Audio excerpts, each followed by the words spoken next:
Sudah bisa kita mulai atau menunggu dulu?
Silakan mulai Ustaz.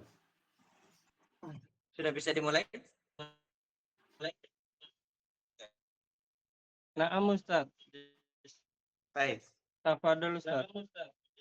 Baik. Tafadhol Ustaz.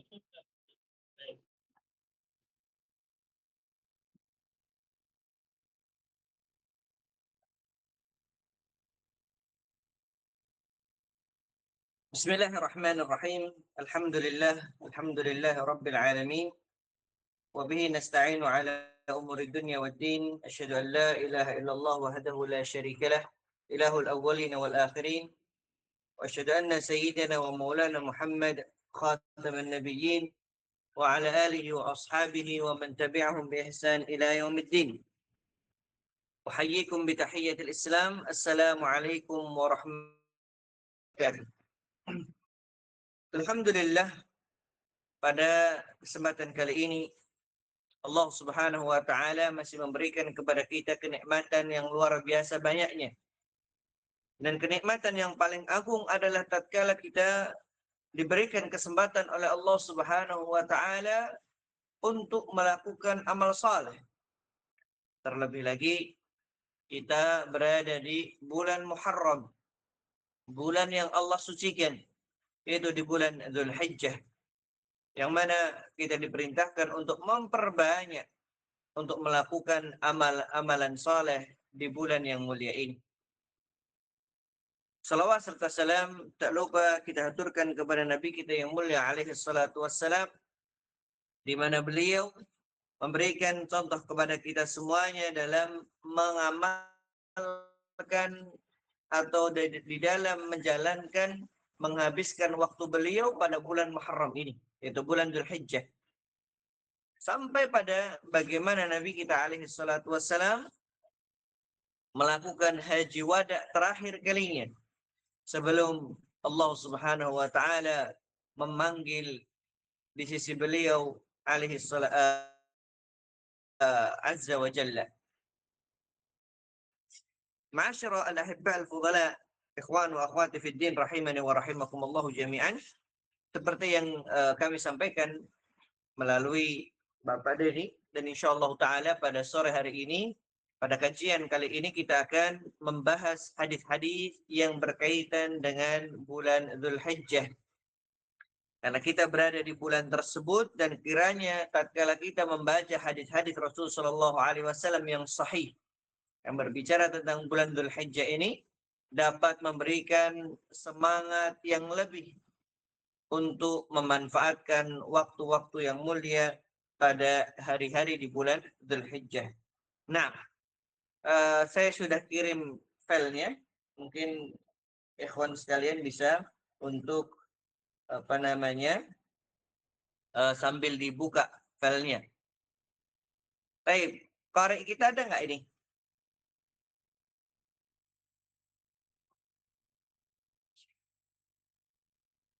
Nggak ada ya?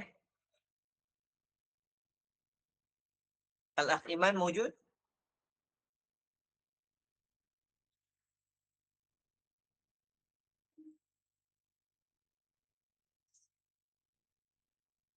Baik, kalau tidak ada kita baca. Hadis yang pertama, hadis yang diriwayatkan oleh Ibnu Abbas radhiyallahu anhu, عن النبي صلى الله عليه وسلم قال: ما من أيام العمل الصالح فيهن أحب إلى الله منه في هذه الأيام العشر.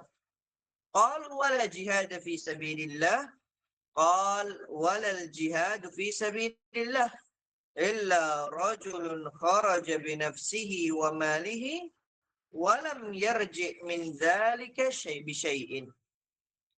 Dari sahabat Ibnu Abbas radhiyallahu taala anhu, Nabi Shallallahu alaihi wasallam beliau bersabda, tidak ada suatu hari pun di mana amal saleh lebih dicintai oleh Allah Subhanahu wa taala dari amal saleh yang dilakukan pada 10 hari ini, yaitu awal Dzulhijjah. Para sahabat bertanya, walaupun jihad fisabilillah? Maka beliau menjawab, walaupun itu adalah jihad di jalan Allah Subhanahu wa taala. Kecuali seorang yang keluar berjihad dengan jiwa dan hartanya lalu tidak kembali sesuatu apapun tatkala dia pergi jihad fisabilillah. Hadis diriwayatkan oleh Imam Al-Bukhari dan juga Imam Abi Dawud dan juga Imam At-Tirmidzi, Ibnu Majah dan juga Imam Ahmad rahimahumullah taala rahmatan wasi'ah. Faedah yang dapat kita ambil dari hadis ini, yang pertama, terdapat riwayat yang lain yang dibawakan juga oleh Imam oleh sahabat Ibnu Abbas radhiyallahu taala anhu, di mana beliau membawakan lafaz dengan kata ma min amalin azka 'indallahi azza wa jalla. Itu lafaznya adalah tidak ada amal yang lebih suci di sisi Allah Subhanahu wa taala. Wala a'zama ajran, dan tidak ada pahala yang lebih besar min khairin ya'maluhu fi ashril adha, daripada kebaikan yang dilakukan pada 10 hari Idul Adha. Maka ini menunjukkan bahwa ketika terdapat riwayat-riwayat yang banyak, kemudian para ulama membuat sebuah kaidah al-jam'u aula min at-tarjih, yaitu mengumpulkan itu lebih diutamakan daripada memilih salah satunya, dan riwayat keduanya adalah riwayat yang sahih, diriwayatkan oleh Al-Imam At-Tirmidzi, Al-Imam Ad-Darimi dengan sanad yang hasan. Maka kedua hadis ini menunjukkan bagaimana 10 hari awal daripada bulan Dzulhijjah, ketika seorang melakukan amalan pada hari-hari tersebut, akan mendapatkan pahala yang besar di sisi Allah Subhanahu wa taala. Kemudian faedah yang berikutnya, yang ini dijelaskan oleh Utsman An-Nahdi rahimahullahu taala, di mana beliau mengatakan para salafun salih, yaitu orang-orang sebelum kita dari para sahabat, tabi'in, atba' tabi'in, di mana mereka mengagungkan 3 hal yang di sana terdapat 10 harinya. Ya, ada 3 waktu yang 10 harinya memiliki keutamaan yang luar biasa. Yang pertama adalah 10 hari atau 10 malam terakhir daripada bulan Ramadan. Terdapat 10 hari di sana. Kemudian yang kedua, 10 hari pertama di bulan Dzulhijjah. Dan kemudian 10 hari pertama yang lainnya terdapat pada bulan Muharram. Insyaallah ta'ala kita akan nanti menjelaskan bagaimana keutamaan pada bulan-bulan Muharram yang lainnya. Oleh karenanya ma'asyiral ahibbal fudhala, ditambah kita berada di bulan ketika kita diberikan kesempatan di hari-hari ini, kita diperintahkan untuk memperbanyak amal saleh. Seperti zikir kita perbanyak, takbir, yang mana takbir ada dua, takbir mutlak dan takbir muqayyad. Di mana takbir mutlak dilakukan ketika seseorang memasuki awal daripada bulan Dzulhijjah. Dan ini jarang sekali. Sunnah yang mungkin bisa dikatakan ditinggalkan oleh kebanyakan manusia. Dan bagaimana sebuah riwayat Ibnu Umar radhiyallahu taala anhu, beliau sampai takbir di jalan-jalan ataupun di pasar-pasar. Mengingatkan kaum muslimin untuk selalu mengingat Allah Subhanahu wa taala, terutama di 10 hari awal bulan Dzulhijjah. Kemudian juga disunnahkan untuk memperbanyak puasa di sana. Walaupun tidak ada dalil khusus, tetapi para ulama mengatakan dengan dalil secara umum. Mau puasa apapun, puasa secara mutlak, puasa sunnah mutlakah, maka boleh seseorang untuk memperbanyak puasa, baik itu dari awal maupun beberapa hari di bulan Dzulhijjah. Terutama untuk yang tidak melakukan haji, maka disunnahkan untuk puasa Yaumul Arafah. Dan ini keutamaan yang besar, menghapuskan dosa kita sebelum ataupun setelah 1 tahun setelahnya. Nah, berikutnya ma'asyiral ahibbal fudhala rahimani wa rahimakumullah, karena ada beberapa hadis yang nanti akan kita bahas sehingga kita mengambil beberapa faedah saja. Kemudian yang kedua, hadis yang kedua yaitu tentang larangan memotong rambut kuku bagi yang hendak berkurban. Diriwayatkan oleh Ummu Salamah an Ummi Salamah radhiyallahu anha anna Nabiy sallallahu alaihi wasallam qala idza ra'aytum hilal dzil hijjah wa arada ahadukum an yudhhiya falyamsik an sya'rihi wa adfarihi hatta yudhhiya. Wa fi riwayatin فلا يمس من شعره وبصره وبشرته شيئا. Dari Ummi Salamah radhiyallahu anha, Nabi sallallahu alaihi wasallam beliau bersabda, apabila kalian melihat hilal pada bulan Dzulhijjah. Ini menunjukkan bahwa penanggalan atau masuknya bulan adalah dengan cara ru'yah, bukan dengan cara hisab. Dan inilah yang sesuai dengan sunnah tuntunan dari Nabi kita alaihi salatu wassalam.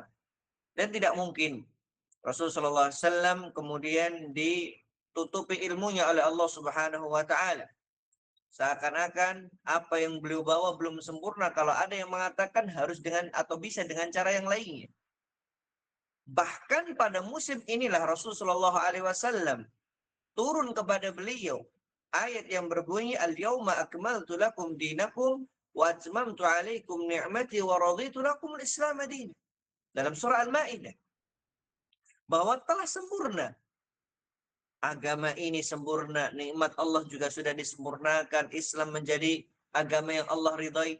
Maka yang paling mudah, yang paling ahwat, yang kehati-hatian bagi kita semuanya adalah kita menjalankan ibadah sesuai dengan tuntunan Nabi kita Muhammad sallallahu alaihi wasallam.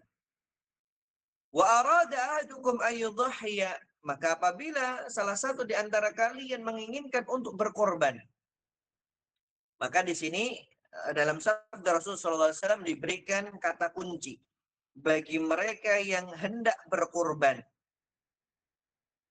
Dalam para ulama menjelaskan dalam hal ini, ketika seorang meniatkan dari awal, maka dia menahannya pun dari awal. Tatkala sudah berjalan beberapa hari daripada bulan Dzulhijjah, kemudian dia baru punya harta dan ingin untuk berkorban, maka dari hari itulah dia harus menahan daripada apa? Falyumsik wa adfarihi hatta yudhhiya. Hendaknya ia menahan tidak memotong rambut dan kukunya hingga ia menyembelih. Artinya tidak memotong, tidak mencukur, tidak mengambil daripada kuku ataupun sya'ar, yaitu rambutnya. Dalam riwayat dikatakan fala yamassa min sya'rihi, wa basyaratihi syai'an. Maka janganlah ia menyentuh rambut atau kulitnya sedikit pun. Ma'asyiral ahibba rahimani wa rahimakumullahu jami'an. Para ulama menyebutkan, dan ini terdapat dua pendapat, bahwa yang dimaksud larangan di sini adalah larangan secara tahrim, yaitu haram hukumnya. Ada yang mengatakan al-karahah, nah, ini sekedar makruh. Adapun makruh ini adalah pendapat daripada Imam Malik rahimahullahu taala dan juga salah satu riwayat daripada Imam Ahmad. Akan tetapi jumhur mengatakan bahwa hadis ini menunjukkan bahwa haram atau hukumnya adalah sangat-sangat dilarang. Karena al-aslu fin nahi huwa tahrim. Hukum asal daripada sebuah larangan adalah keharaman. Kendati demikian, para ulama menjelaskan ijma', walaupun itu haram tetapi tidak, seseorang tatkala melanggarnya tidak membayar fidyah atau membayar denda. Tapi wajib bagi orang tersebut, karena ini adalah kemaksiatan yang besar, untuk bertaubat kepada Allah Subhanahu wa taala serta banyak-banyak beristighfar kepada Rabbul Izzati wal Jalalah. Adapun kalau kondisinya karena sakit, maka kita kembalikan kepada kaidah ad-daruratu tubihul mahdhurat, bahwa kondisi darurat menghalalkan sesuatu yang dilarang. Berikutnya hadis yang ketiga, an Abdullah bin Umar radhiyallahu anhuma an anna an-nabiy sallallahu alaihi wasallam qala bunya al-islamu ala khams syahadati an la ilaha illallah wa anna muhammadar rasulullah wa iqamis shalah wa ita'iz zakah wa hajjul bait wa shaumi ramadan. Islam dibangun atas 5 perkara. Yang pertama adalah syahadati an la ilaha illallah wa anna muhammadar rasulullah. Kemudian mendirikan salat, menunaikan zakat, haji ke Baitullah, dan puasa di bulan Ramadan. Hadis riwayat Imam Al-Bukhari dan juga Imam Muslim. Hadis ini menunjukkan bahwa ibadah-ibadah yang disebutkan termasuk rukun daripada rukun Islam yang wajib untuk dijaga. Puasa, mendirikan salat adalah ibadah yaumiyah, ibadah harian. 5 waktu kita harus menjaganya. Kemudian menunaikan zakat, ini ada atau sesuai dengan kondisi atau zakatnya, bentuk zakatnya. Zakat kaitan dengan pertanian, maka tatkala seorang yaumul hasaid, itu hari di mana mereka memanen. Kemudian zakatul amwal, zakat harta ketika sudah sampai nisab dan sudah haul selama 1 tahun. Dan seterusnya. Kemudian haji ke Baitullah. Ini adalah ibadah satu kali dalam kehidupan dia. Artinya ibadah umuriyah. Yang mana 1 kali sudah menggugurkan kewajiban dia sebagai seorang muslim tatkala dia mampu untuk berhaji. Kemudian wasaumi Ramadan, puasa Ramadan, ini ibadah sanawiyah. Ibadah yang sifatnya tahunan. Nah, kemudian kaitan dengan masalah haji ini, Rasulullah Shallallahu Alaihi Wasallam beliau bersabda,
yaitu kaitan dengan balasan bagi mereka yang haji mabrur.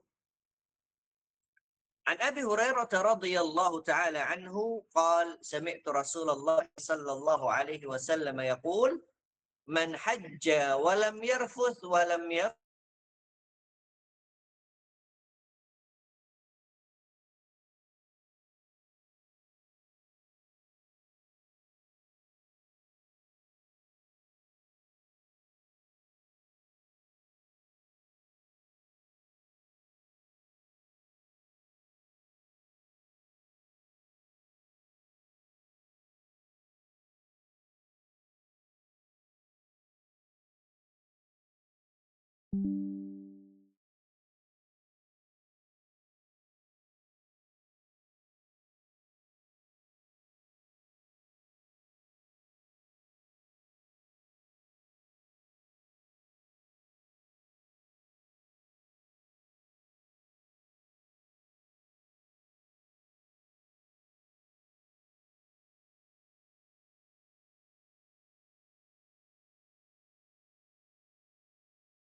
banggakan diri, tetapi sebagai bentuk tarbiyah untuk kita semuanya, bagaimana kita menjadi pribadi yang berakhlakul karimah dalam menjalankan haji ke Baitullahil Haram. Nah,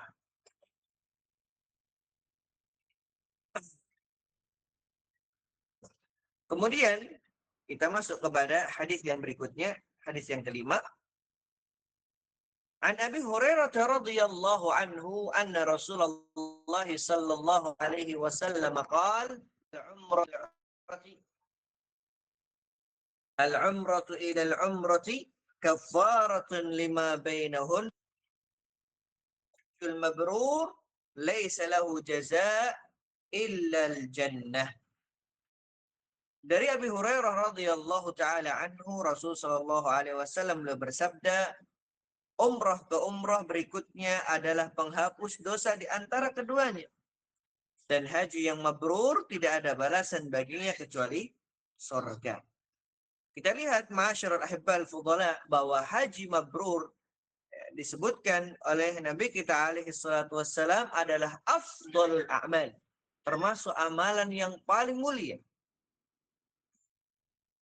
Riwayat dari Abi Hurairah radhiyallahu taala anhu juga sama, bahwa beliau meriwayatkan dari Nabi kita alaihi salatu wassalam, su'ila Rasulullah sallallahu alaihi wasallam ayyul amalil afdal.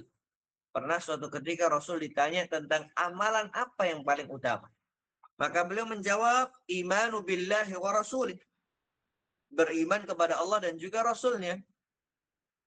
Kemudian ditanya lagi apa? Kemudian dijawab al-jihadu fi sabilillah. Kemudian ditanya lagi apa? Maka Rasul menjawab al-hajjul mabrur, yaitu haji yang mabrur. Berikutnya,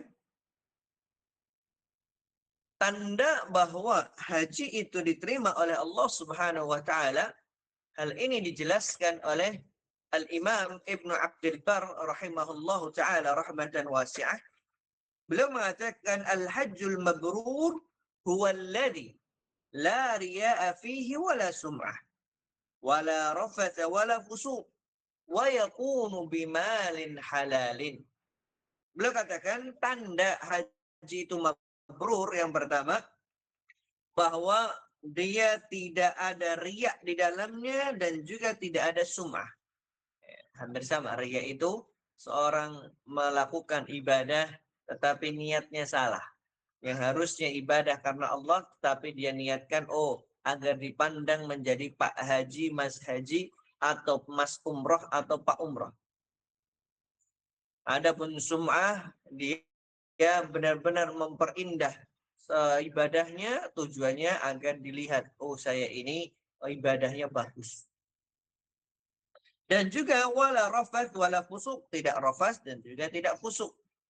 Dan juga dikatakan dan dilaksanakan bimalin halalin, dengan harta yang halal.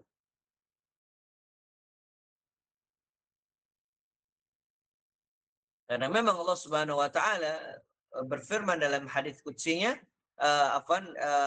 bukan hadis qudsi ya, disabdakan oleh Nabi kita alaihi salatu wassalam, innallaha thayyibun la yaqbalu illa thayyiban. Hadis yang pernah kita bahas di dalam Arba'in Nawawiyah. Sesungguhnya Allah itu baik, Allah itu bagus, la yaqbalu illa thayyiban, dan tidak menerima kecuali yang baik-baik saja.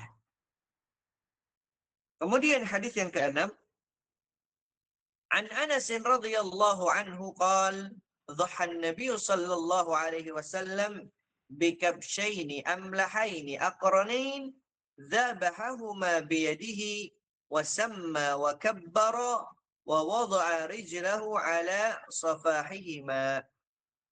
Dari Anas radhiyallahu anhu, Rasul sallallahu alaihi wasallam beliau bersabda, dari Anas radhiyallahu taala anhu, ia berkata, Nabi sallallahu alaihi wasallam berkurban dengan 2 domba jantan berwarna putih campur hitam. Dan dikatakan kabsyaini amlahain, yaitu kambingnya kebanyakan putih dibandingkan hitamnya. Dan enak untuk dipandang. Kemudian aqranain, dan juga yang memiliki tanduk. Tabahahuma biyadihi, dan beliau menyembelih keduanya dengan tangannya sendiri. Beliau menyebut nama Allah dan juga bertakbir serta meletakkan kakinya pada sisi leher keduanya. Hadis riwayat Imam Al-Bukhari dan juga Imam Muslim. Hadis ini menunjukkan bahwa bagaimana Rasul Shallallahu Alaihi Wasallam tidaklah memberikan kurbannya kecuali yang paling baik, yaitu azkal mal, harta yang paling bagus. Dan para ulama juga menyebutkan bahwa mana yang paling afdal, seorang itu berkurban dengan sapi ataukah dengan kambing. Maka para ulama mengatakan yang paling afdal adalah dengan kambing, karena ini yang dilakukan oleh Rasul Shallallahu Alaihi Wasallam pada setiap tahunnya. Di mana Abdullah bin Umar, beliau berkata, aqama Nabi Shallallahu Alaihi Wasallam bil Madinah 10 sinin yudahi, bahwa beliau tinggal di Madinah selama 10 tahun dan beliau terus berkurban dengan kurban yang sama. Bikabsyaini amlahaini aqranain. Nah, dan memang hakikatnya ma'asyarul ahibba al-fudhala, kita ini hakikatnya sedang berkurban, tidak hanya sekadar daging yang kita darah yang kita alirkan, tetapi hakikatnya yang akan sampai kepada Allah Subhanahu wa taala bagaimana takwa kita kepada Rabbul Izzati wal Jalal. Maka dalam surah Al-Hajj, Allah Subhanahu wa taala berfirman di sana, la yanalullahu luhumaha wala dima'uha walakin yanaluhu taqwa minkum. Sesungguhnya Allah tidak akan sampai kepada Allah Subhanahu wa taala apa? Dagingnya nggak sampai, darahnya nggak sampai, tetapi yang sampai kepada Allah Subhanahu wa taala adalah ketakwaan. Maka dari sini kita dalam ketika ingin berkurban, dan kurban kita adalah kurban yang menurut orang lain adalah kambing yang paling bagus atau sapi yang paling bagus, benar-benar kita harus menjaga niat kita bahwa kita berkurban hanya untuk Allah Subhanahu wa taala. Bukan karena kita adalah orang yang punya banyak harta, mudah untuk berkurban dengan kurban yang baik, tetapi di sini kita ingin berkurban karena ketakwaan kita kepada Allah Subhanahu wa taala. Kemudian berikutnya para ulama menjelaskan juga bahwa yang lebih afdal adalah yang berkurbanlah yang menyembelih hewan kurban tersebut. Ini yang paling afdal. Tetapi kalau memang dia tidak mampu, maka boleh diwakilkan dan hendaknya tatkala hewan kurban tersebut ingin disembelih, orang yang mewakilkan kepada orang lain tadi hendaknya hadir di dalam penyembelihannya. Hadis yang ketujuh,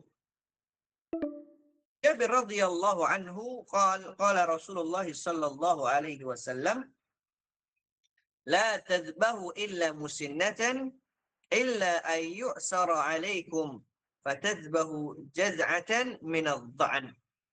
Dari Jabir radhiyallahu anhu, Rasul sallallahu alaihi wasallam beliau bersabda, janganlah kalian menyembelih kecuali hewan yang telah berumur musinnah. Ya, musinnah ini artinya adalah yang dia sudah berumur 1 tahun. Nah, disebut sebagai musinnah. Adapun kalau seandainya kalian tidak mendapati yang musinnah, maka boleh dengan domba yang umurnya adalah jaz'ah, yaitu 6 bulan. Para ulama menyebutkan hadis ini menunjukkan bahwa yang paling afdal adalah musinnah. Tetapi boleh ketika seseorang mampunya, artinya dia tidak punya harta untuk membeli musinnah, walaupun barangnya ada, maka boleh untuk berkurban dengan jaz'ah. Artinya sesuai dengan kemampuan yang dia miliki. Dan dalam masalah bukan berarti hadis ini menunjukkan kalau memang tidak mendapatkan musinnah maka beralih kepada jaz'ah. Karena ini juga menjadi mahalul khilaf. Terjadinya khilaf di antara para ulama yang mengatakan, ada yang mengatakan nggak boleh ke jaz'ah ketika di situ ada musinnah. Tapi jumhur mengatakan boleh karena terdapat dalil-dalil yang lainnya yang menunjukkan walaupun ada musinnah seorang boleh untuk berkurban dengan jaz'ah. Berikutnya hadis yang ke-8, Anil Barra' ibn Azib radhiyallahu anhu qala qama fina Rasul sallallahu alaihi wasallam faqala, Rasul sallallahu alaihi wasallam beliau berdiri di antara kami dan beliau mengatakan, arba'un la tajuzu fil adahi, ada 4 perkara yang tidak diperbolehkan di dalam. Yang pertama adalah al-aura'ul bayyinu auruha, yaitu buta yang jelas kebutaannya. Wal maridatul bayyinu maraduha, sakit yang jelas sakitnya. Wal arja'ul bayyinu dhal'uha, dan pincang yang jelas pincangnya. Kemudian wal kasiratu allati la tunqi, kurus yang tidak bersumsum atau tidak berlemak.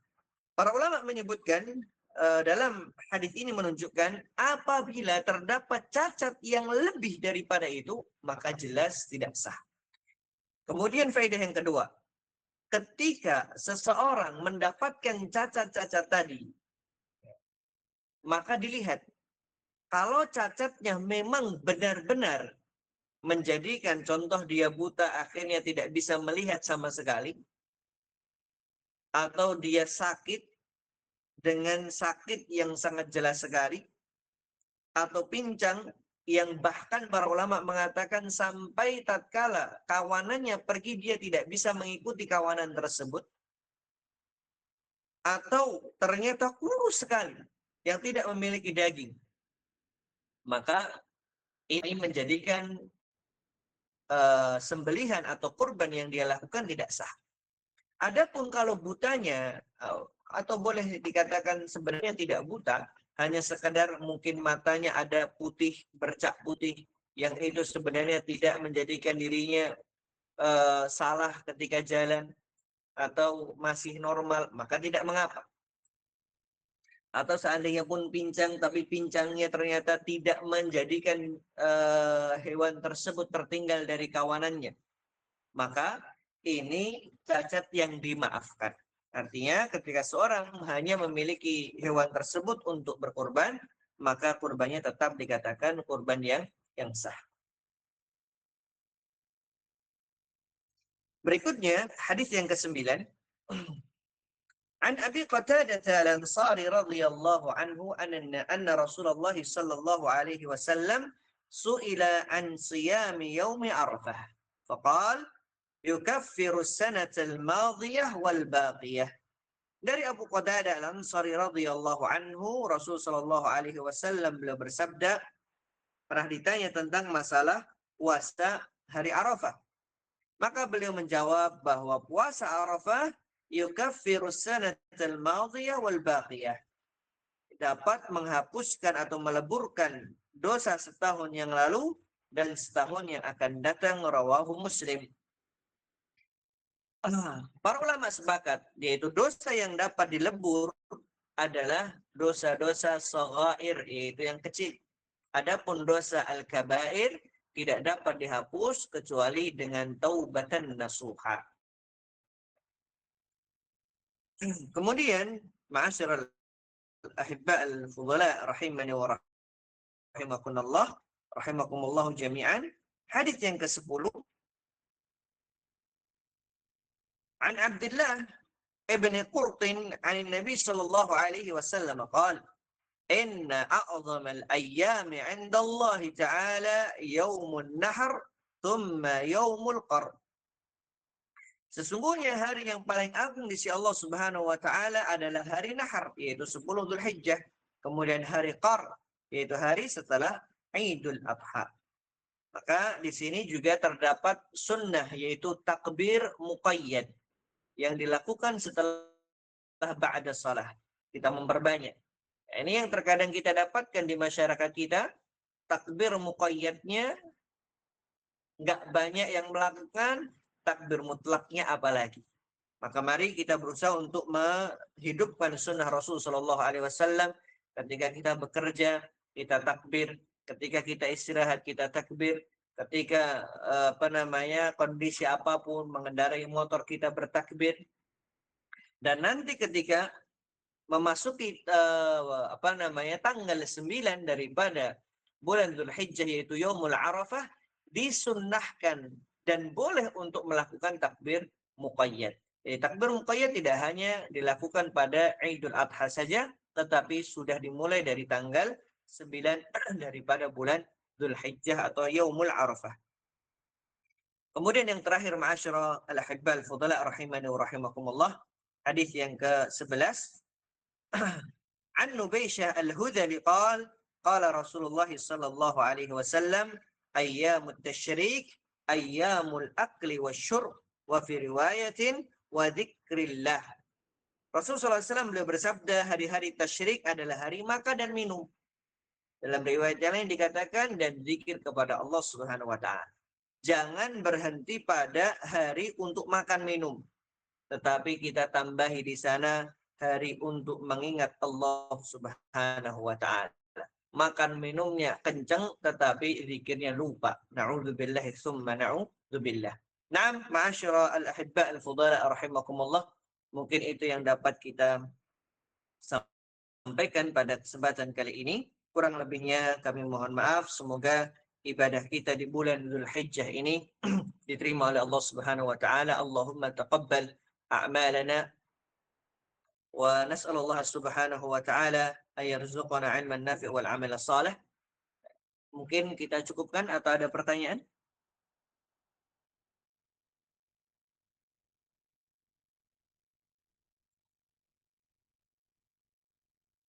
Insyaallah taala akan Anda kirimkan nanti penjelasan secara rinci terkait dengan hadis-hadis yang tadi kita sebutkan beserta tambahan-tambahan atau hadis-hadis yang lainnya insyaallah taala yang berkaitan dengan bulan Muharram.